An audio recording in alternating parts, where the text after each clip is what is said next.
Hello everyone and welcome to the 1990 pre-season testing report. Now, straight out of bat, we saw McLaren unveil their car for the 1990 season. Senna is aiming to become a two-time world champion after just missing out last season by a couple of points. Early doors, he's saying the car is decent, crisp, fresh. He is expected to be straight in the championship fight from the get-go, as is his new teammate Gerhard Berger. Has a little slip there, almost ploughed into the wall, but he got away with it. Talent prevails. But yeah, Gerhard Berger was very pleased with his outing as well, and it's a great pair ahead of the 1990 season. Alain Prost, the world champion, now at Ferrari. He exits the garage to unveil the 1990 Challenger. Ferrari are hoping to win, get back to winning ways. They've not won a world championship since 1979. Can Alain Prost bring them that? Nigel Mansell will be teammating, which is an incredible lineup, but we'll have to see how it plays out. But Prost's early signs, he was very, very pleased with the performance of the car. As Williams exit the garage to do their first runs, all their fears have become reality. Their car is understeery, is loose at the back. Few tweaks and turns made the car a little bit better, Patrese said. Boutsen said the car was very, very difficult to drive. But Williams assure their fans that a few upgrades in, maybe half the season, they can get back to winning ways. But it could be a difficult season for the British outfit.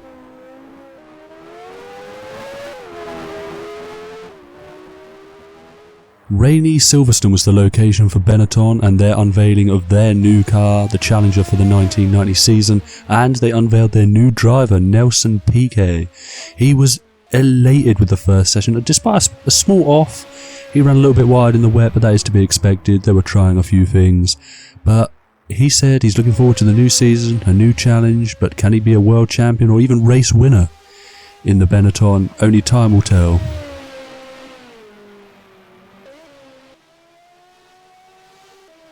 Lotus have kept Derek Warwick and their striking yellow livery for the 1990 season, but they've signed Formula 3000 champion Just a Game, who was exquisitely pleased. I'm using big words, not nerds. We're very excited for the 1990 season here, but Warwick was pleased with the car. He said podiums, possible race wins are on the cards. Lotus were somewhat pleased, a little bit hesitant to say what they thought their goals were for the season, but Game had his first test in there as well, and he was ecstatic. He could not wait to get behind the wheel, and so he should be. An excellent chance for the champion, claiming one for the future. Anyway, that's the end of the testing roundup. Senna's pleased, Prost's pleased, Mansell's a bit cross, but that's fine, he usually is. He's still got his moustache. But yeah, join us for the season opener in Phoenix very soon, when 1990 kicks off.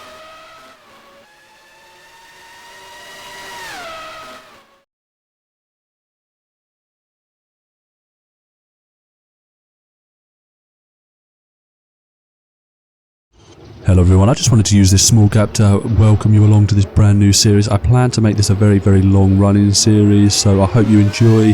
There'll be massive tweaks and massive changes throughout, especially the first season as I'm trying different things. But yeah, pull with me, we'll have a great time, everything will be a hoop.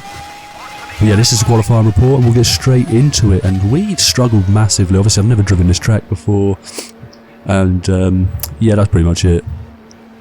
But anyway, Senna struggled in the McLaren as his day didn't get off to the greatest of starts. He was in the garage for 45 minutes before even turning a wheel, so he was unable to complete many good lap times, many good runs.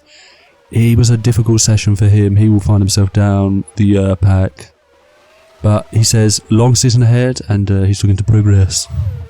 The first outing for Prost in qualifying, he said the car's felt a little bit better since pre-season testing, so he was rather pleased to be on the front row alongside our pole sitter. But he said a small mistake on his quick lap could have cost him a chance at pole position, but pole sitter seemed to disagree. He claimed he had difficulties on his lap as well. But anyway, Mansell was pleased. He said he's finding it difficult to get used to this car. It's very understeery. He likes a loose rear end instead.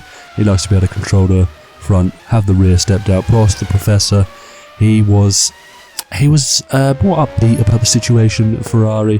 The car seems decent so far, but it appears that Prost has tamed the beast a lot quicker than Mansell. But Mansell's there or thereabouts. It could be an interesting season for the pair of them. But anyway, Prost lines up second, Mansell will line up third. So it's been a decent day for Ferrari.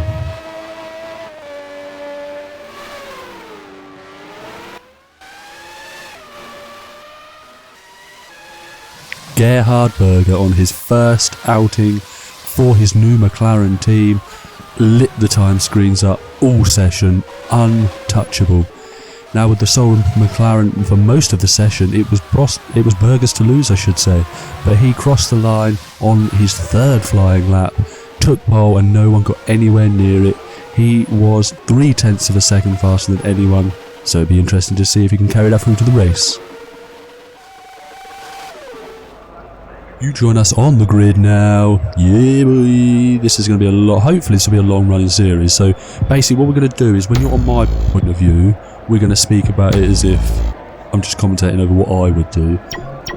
And obviously there'll be some highlights and stuff like that within the race from other drivers as well. So like I said, the first few might be a little bit ropey to watch, but I promise you, once I've ironed out the creases, all will be good. There'll be stories and stuff like that as well for you to get your team from behind. But let's get to it.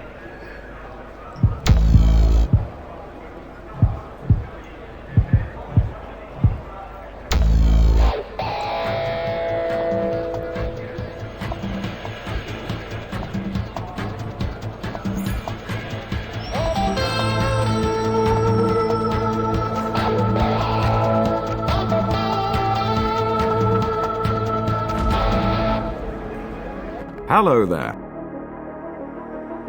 The weather, as so often is the case here, is just wonderful. You join us for the starting lineup of the 1990 Phoenix Grand Prix in the United States of the land of free. Berger takes a great pole position with Prost alongside him on the front row, Mansell third, Senna fourth, not sixth as I said in qualifying report. Piquet with an excellent result, and Nini's teammate just behind him. Putson and Tracy line up 7th and 8th in the Williams. LaRousse with Suzuki, and Bernard have a great 9th and 10th. Buchmann, I don't know how to pronounce that, but Derek Warwick in 12th just beat his teammate in the qualifying, just by a place though, so it was an excellent result for Game. He was more than happy with that. Capelli in the Leighton House up in 14th place. He was gassed. Big smile on his face. Brabham in the Brabham was pleased alongside his teammate. And Lacey with a difficult qualifying session, thought he could do better. Nakajima in the Tyrrell in 18th, he was fairly happy with it. Alboreto, Cafe, Barlinia. Sorry, I might butcher some of these names, but we'll get there.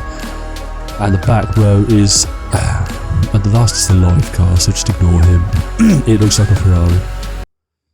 Yeah, as we saw, we qualified in P13. Now, I did have quite a few struggles within the race. Within the qualifying session, I should say. So it was difficult getting used to the track, but I think I'm fairly used to it. We're away. We're down, but obviously the clusters up. It's a very narrow start-finish straight as we head straight down the main straight. As we dive towards turn 1, we want to be cautious here. We don't want to lose the front wing early doors, because then we'll ruin our race straight out of back. But there's a Williams there. It's a Benetton round. It's a Benetton round. I think both Williams have been caught up in that, and that's a Leighton House who's lost a rear wing there of Guillemin. Some of these names, right, I'm going to struggle with. Some of these names I will struggle with. But we're alongside the Leighton House. He should back out now. No rear wing. He's not going to have difficulty braking. But it is a little replay of the start. Now, we got away fairly well. We did have to lift off, though, to not plough into the back of the Leighton House. Now, we then got a decent run towards it, but I didn't want to take any risks. Like I said, I didn't want to lose a front wing, but we head down the main straight. It's a fairly long run into the tough corner. But this is cutting away. We'll see if we can get a little replay of what happened to the Williams and the Benetton of, I believe, Nelson Piquet. But we sweep round the outside, we're taking it in, here we go. So it looks as if the Benetton of Nelson Piquet spun and it's just collected everyone. I think both Williams has caught up in that. I think Bootson's out, could be Tracy, I'm not 100% sure. I'll find out for you. But there's one without a rear wing, I'm not sure who that is. And that's Warwick. Warwick's out, he's out of the Grand Prix. 4 corners in, that's a disappointing start to the season. But we run up top. Berger leads, Prost second, Mansell third, Senna fourth. They're in tow. Oh, he's hit the wall. And that's Mansell. Mansell's lost his rear wing. That's him out of the Grand Prix on the first lap. Senna dives to the inside and overtakes him, but he's... Oh, I thought he clipped the wall. Someone's lost the rear wing. I think that's Prost. It's going to be Prost. Senna's out. Senna is out. Oh, it's a disaster for both Ferraris, and Ayrton Senna are out the Grand Prix. As we know, if you lose the rear wing here, that is pretty much down and out. So we find ourselves in P5. Currently P5. It's going to be P3. Oh, P6. Sorry. It's going to be P5. I'll make your mind up on the old timing screen there. But both Ferraris ahead of us are going to out. Senna's out. We're going to be in, what, 3rd place? But there they are. They're peeling off into the pits to retire from the Grand Prix as they come down the pit lane. We straight past. But we've got a run on Prost, who's lost his rear wing but hasn't pitted for some strange reason. He thinks he can do it. You know, Prost is good, you know, but he's not that good. But yeah, this is us. See, then we get caught up. I was a bit annoyed with Prost here because he's out of the Grand Prix, but he's just defending on us. There, it's unnecessary. Anyway, that was Boutsen behind us, so it means that Patrese is the Williams out of the Grand Prix. If you're interested to know, but Gerhard Berger is he's now 11 seconds clear of us up the road. To be fair, the lowest, we're never going to match the McLaren on base, but a podium on debut. I'd be well happy with a podium on debut.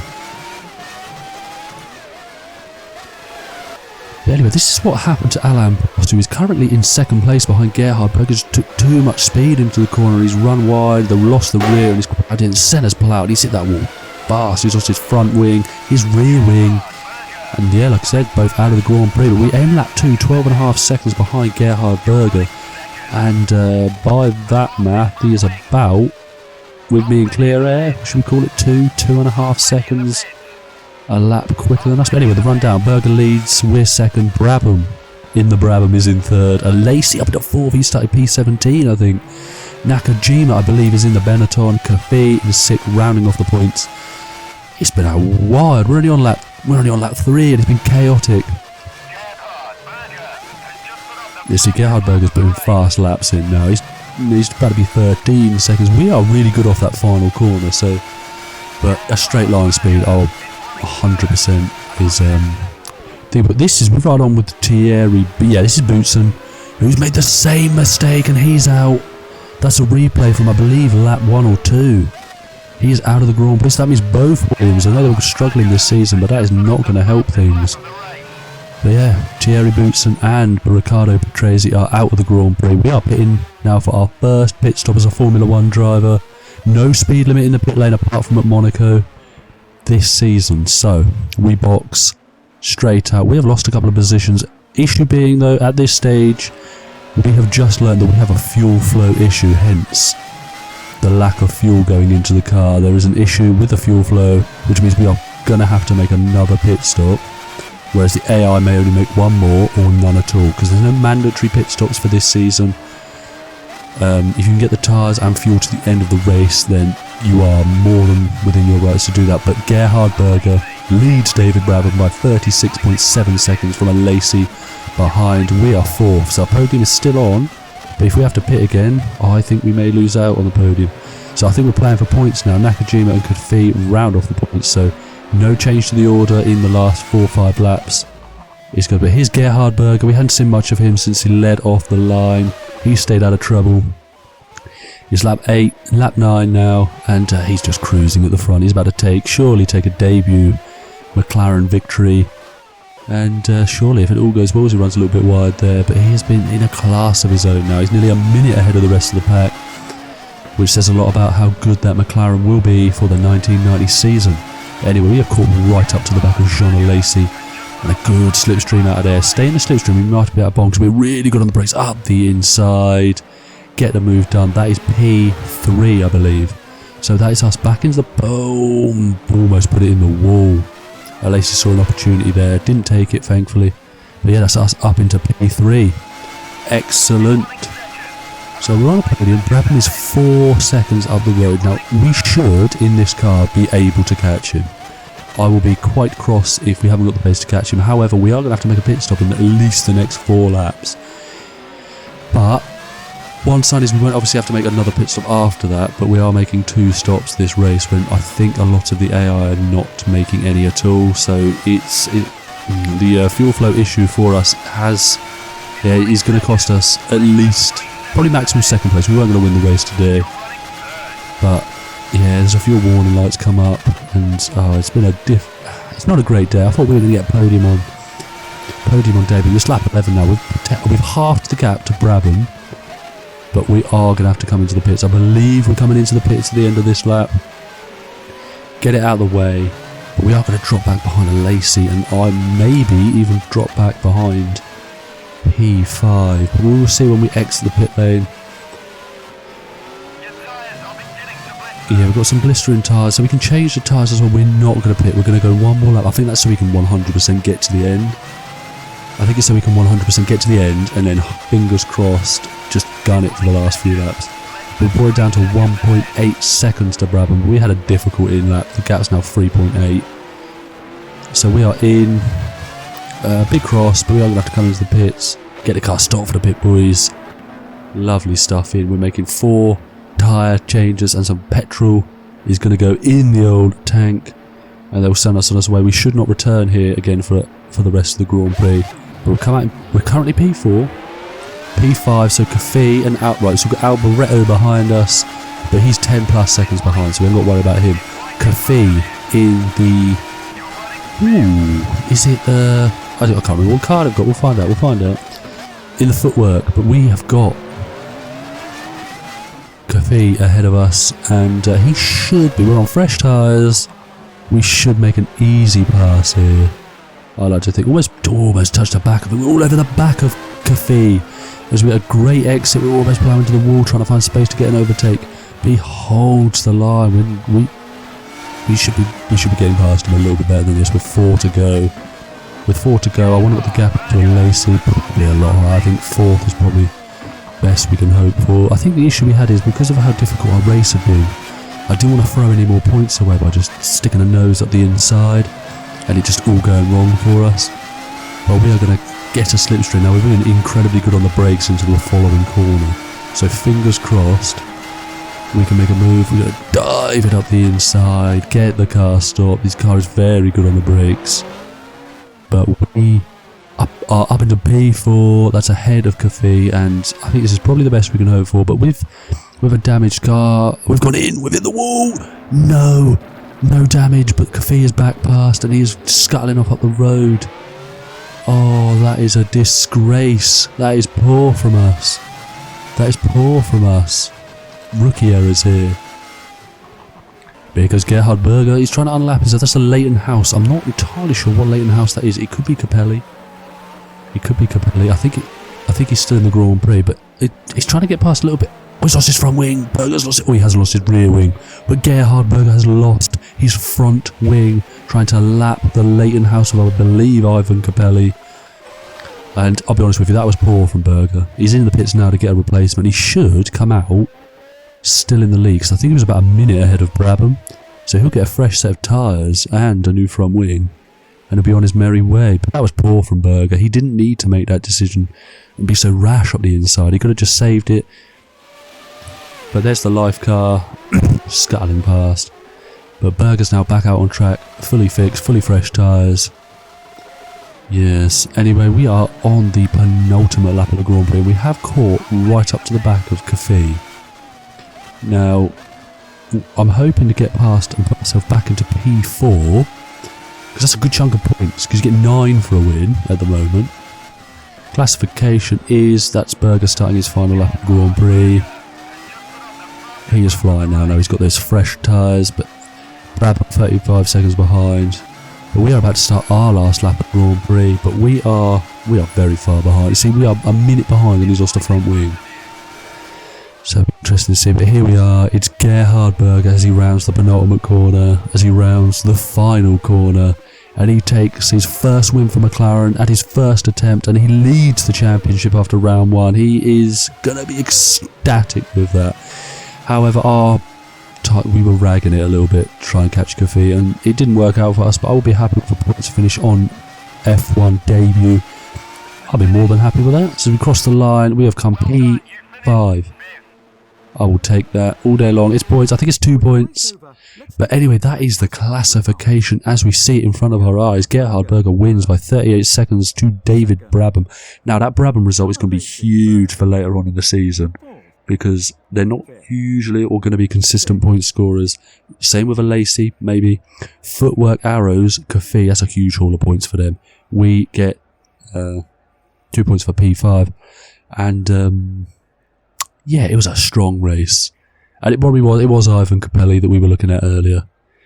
But there was a lot of retirements. Both Ferraris were out. Senna was out. Both Williamses were out. Both Benettons, I believe, were out, actually, in the end. But the championship stands are Gerhard Berger on 9 points. Brabham, like I said, getting a huge haul for 6 points. Jean Lacey 4.